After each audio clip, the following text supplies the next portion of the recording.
Hello everyone and welcome to the Suitcase and Chardonnay podcast, an extension of my blog by the same name. I'm your host, Renate Engelbrecht, and here we talk all things lifestyle, travel, fashion, food and wine. Jennifer Hugé is no stranger to South Africa's service and beverage scene.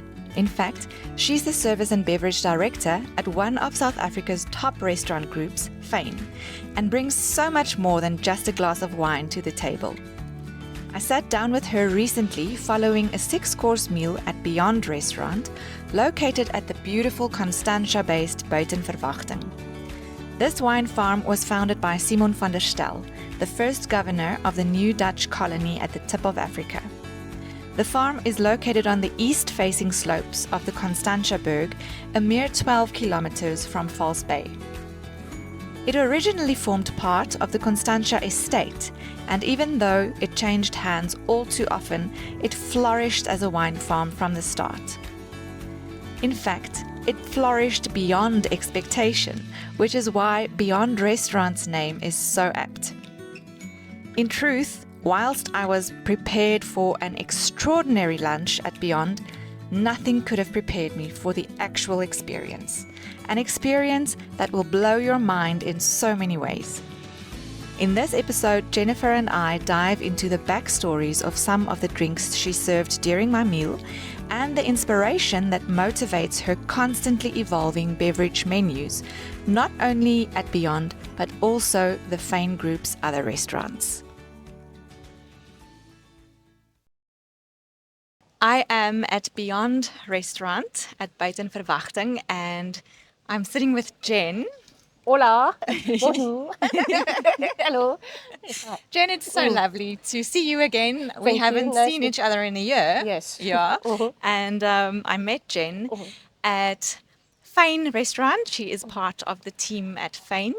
And Beyond, how long has Beyond been open now? We opened like in the middle of COVID. Okay. So it's been 5 years now already. Okay. Yeah, times has evolved already. Yes. Yes. Yeah. And it does evolve constantly because you need to stay on top of trends. And I had the most amazing lunch at Beyond today. Thank you so much for having me and for spoiling me so much. How many courses? 6? 6, yes. It was amazing. With more than 6 beverages. Yeah. It was more than 6. Yes, definitely. But that is what you do. Yes. Jane, and I must admit, I am usually a wine drinker. I always opt for wine, but today you surprised me with so many special drinks in the most beautiful glasses. And the whole experience was just magical. One of the things that really captivated my attention was right at the beginning of the meal with the beautiful 3 mini cocktails that you brought to the table. Can you maybe just tell the listeners how you got to the point where you decided you want to bring that to the table, but also what inspired it? So for me, cocktail, it's something very big for me in my time of life as well. I enjoy every beverages. I'm very passionate from wine, from sake, from cocktail. I always want to evolve. And for me, the world of beverage is not only wine. You know what I mean? There's so much more out there that you can be enjoying food with. And it can be something non-alcoholic as well. It can be fermentation drinks as well, that you can be pairing as well. There's so much you can do, beer as well. So I try to showcase as much as possible as well, and try to do different things as well. So when I travel all around the world, obviously my passion is to enjoy cocktail. It's as much cocktail you can drink before you overindulge yourself and get very drunk. Yes. I went to the number 1 best cocktail bar in the world called Handshake Speakeasy in Mexico. I was there and I wanted to try everything, and then I saw they had mini cocktail and I'm like, oh, this is such a great idea, and then you can try a bit of everything without being so drunk, Yes, yeah. So I'm like, okay, I want to bring it, and I want to showcase the terroir of South Africa and what we have, not only from the fruit, but from the fynbos, from the tree, and present it in smaller glasses that we Yeah. can showcase as much as we can Yeah, as well. yeah. You know? The issue, as we know in South Africa, to get things take time. So obviously I couldn't find the glassware that I wanted to serve it in. And I really wanted a representation of mini martini glasses, and the only place I could get it was from overseas. So it was quite a process to bring them in. Unfortunately, I'm still trying to find somebody in South Africa who can make glassware. So it's something I'm really, really pushing, and to try to work with somebody locally. But at this stage, we're not there yet in South Africa. But I've been in South Africa for 23 years. Things have changed a lot. You know, we can, like ceramics, there's more things that we can do now here Yeah. in South Africa. Yeah. But unfortunately, there's still things that we have to import, Yeah. unfortunately. Yeah. So yeah, mini cocktail, as I said, it's something I'm really, really going to push at RM Restaurant, our new baby. And I'm going to be focusing on different elements of the farm. It can be fruit, it can be tree, it can be grain. And also one of them, I'm going to take the fat, obviously it's not going to be vegetarian friendly, the fat from the Angus and do fat wash as well with one of the martini as well. And it will be a great little selection that the guests are going to pick up 3 of them. It will be served on a tray, and each little cocktail, as I did for you today, will come with a little pickle or something that complements the cocktail together. And it's such a beautiful way to introduce guests to the whole experience. Everything about it was just so pretty and so beautiful. And also, I think it's a great way as well to showcase different kind of technique in cocktail as well. Cocktail for me has becoming something very big, you know, Yeah. in our lifestyle, you know. I remember when I started to work in the industry, you know, people will start with a glass of a local MCC. It was, to be honest with you, nowadays, 80% of people will order a cocktail to start with, because there's so much we can do now with cocktail. It's Yeah. so elaborated, it's so evolved, it's, and you can, introduce different elements Yeah. Yeah. as well. Yeah. And Jen, I think throughout the whole experience today, I could really see that you are very passionate about what you do, and the way you tell the stories about the wines or how you've experienced the tastes often has landscape or nature in the explanation of a wine. For example, we had that beautiful wine that you described as sunshine. How do you see wine, and how has that had an Wine, impact on you, on your life? for me, wine is an emotion, definitely. And obviously, wine will have a different emotion for everybody. And it's why sometimes I say to guests, you know, sometimes I will present 2 different wines for a pairing, because I want people to get their own emotion, you know, and go through their own journey and have a sense of terroir, of where the wine is coming as well. And for me, wine evolves so much. It's like a book, you know, let it rest. And then, you know, you turn the page, and the story has already grown and evolved as well. That is so beautiful. Thank you. Thank you.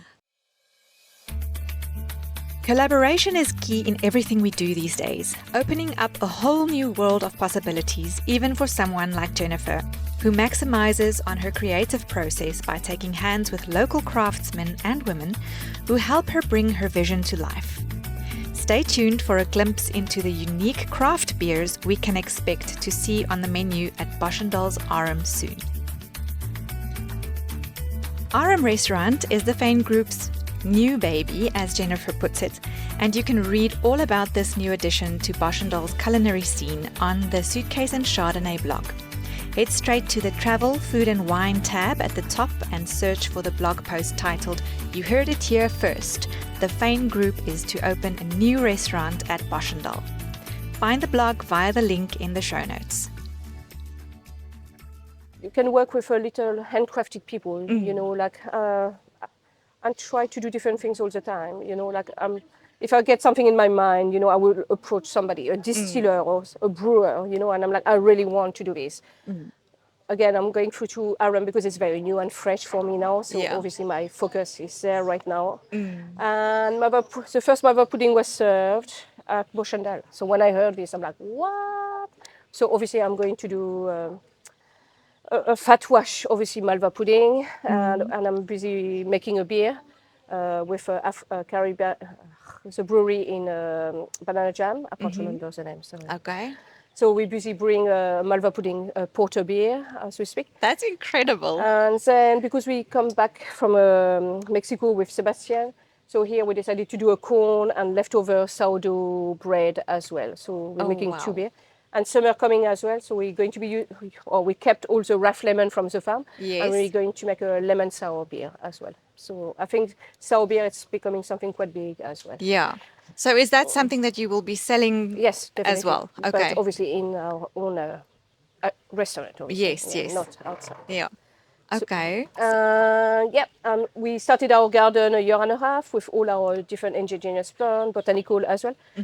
I wanted to make a liquor, not a gin. Yeah. Gin, I think it's been done and it's passé for me. And again, people want to drink less as well. So I want to bring, alcohol, but without, high volume as well. And I decided to do this elixir as well, that we can, so a botanical elixir that we're going to be able to use in different spirits as well. Very refreshing with summer coming as well. Yeah. So, do you ever mix wine with other things for cocktails? Yes. Well, especially again at Aram, we're going to be different. A Negroni with a red wine float, definitely. It's on the card. We're going to do like a peach and cream, but it will have some wine inspired as well. Okay. And obviously, we're going to do a play on French 75 with the elixir I'm busy making as well, and making a syrup with the lavender from the farm as well. Oh, and incredible. use the MCC as well. Yeah. And also because at Beauchandal we are limited of selling their wine. It's our term and condition. But they have access to so many wine farm and grape as well. So we have been working already for a year now with them closely. And we are going to be presenting 5 different wines under the Aram brand, but made by Beauchandal. But I've been working closely with them as well. So a Semillon from an old vineyard in Franchot called La Colline, very famous vineyard as well. Yes. So we're making some wine already. Oh, wow. It's been bottled. I picked up the bottle yesterday as well. Something very different because we're going to be cooking quite a lot of meat on fire as well. So I wanted more of this deeper, richer red wine as well. Yeah. So I focused more on Mourvèdre, Alicante Boucher, Marcellan as well. And some things that people wouldn't really know as well, so that we can educate as well. And wow. So we had Springbok today, and you presented a very special wine. Can you just tell me a little bit more about that? It was from one of the auction one we got from CWG, Cape One Gold. And obviously I wanted to keep with the Imperial heritage to South Africa, and I served it with a Pinotage. So CWG Canon Cup Pinotage 2016. Wine still made by Abri Breslau, one of my favorite winemaker in South Africa as well. But it was not just a Pinotage. It has so much going on with the wine for me, and it has so much South African history into a glass as well. And I'm sure you picked it up. It didn't have, all this. It had more complexity. It was quite a spicy, deep, Pinotage. Yeah, it was a beautiful wine. And I was also curious, having tasted the beautiful dessert with that sweet wine as well. Van de Constance. Van de Constance, which is from this region. Yes, next door to us. Yes, and I was curious how you approach pairing a dessert, for example, because I, for one, often feel like I don't want sweet on sweet. Yeah. How do you approach that?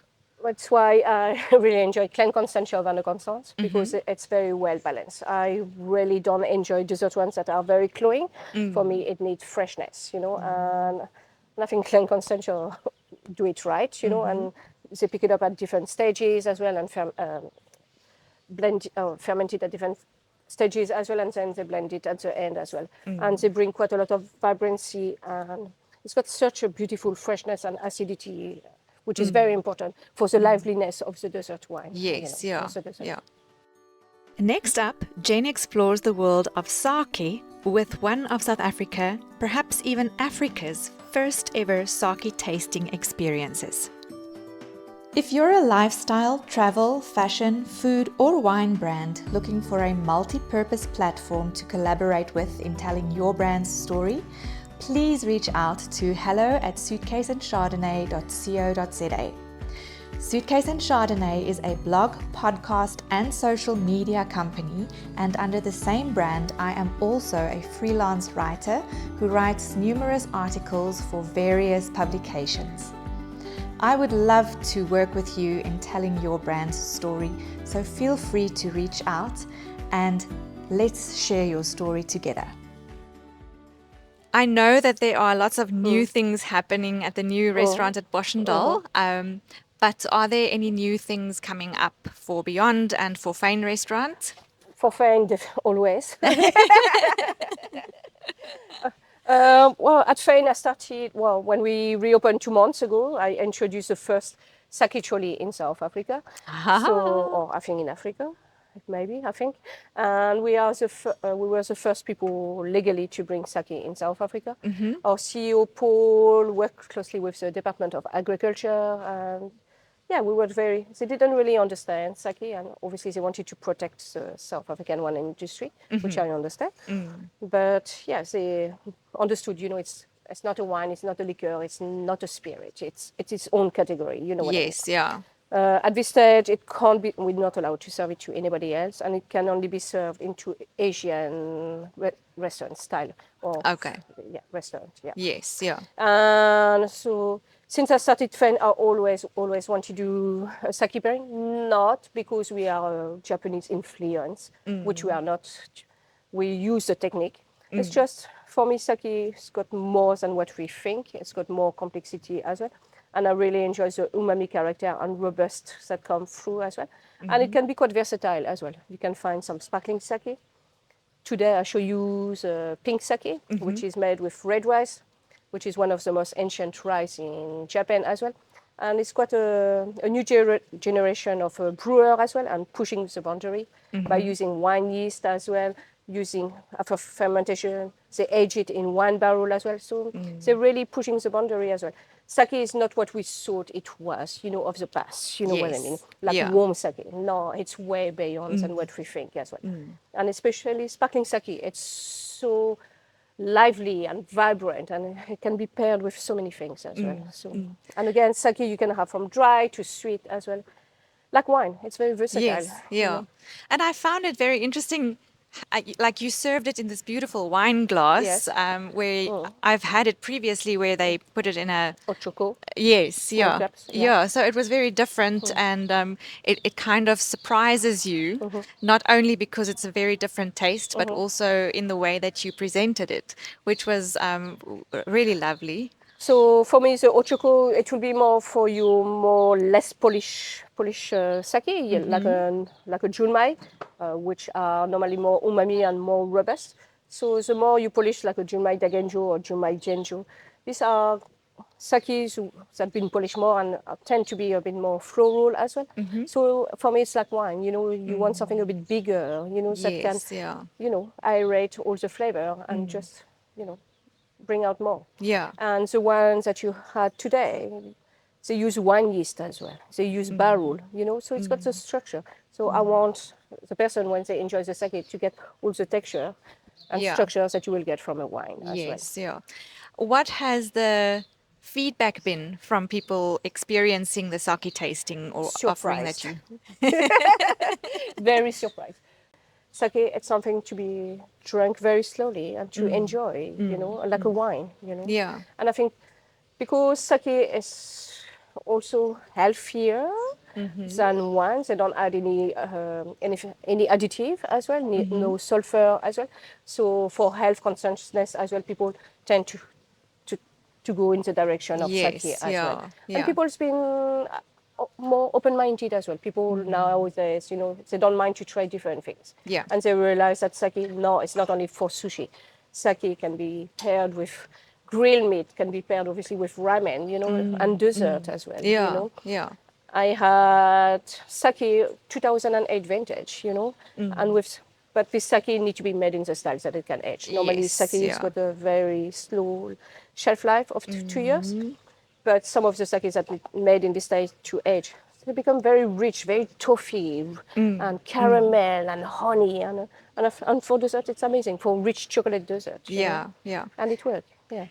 Do you find that the diners coming to your restaurants are more explorative and keen to try new things?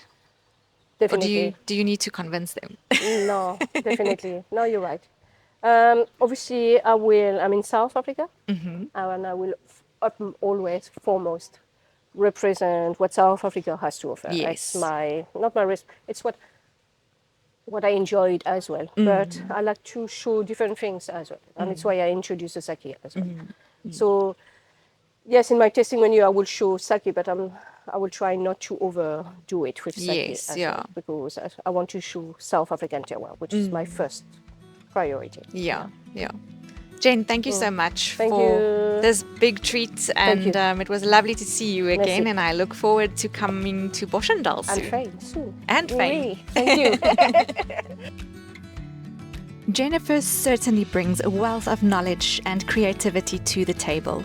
If you ever happen to find yourself in Cape Town or surrounds, be sure to pop in at one of the Fane Group's restaurants and keep an eye out for the opening date of Aram Restaurant at Boschendal. Until next time!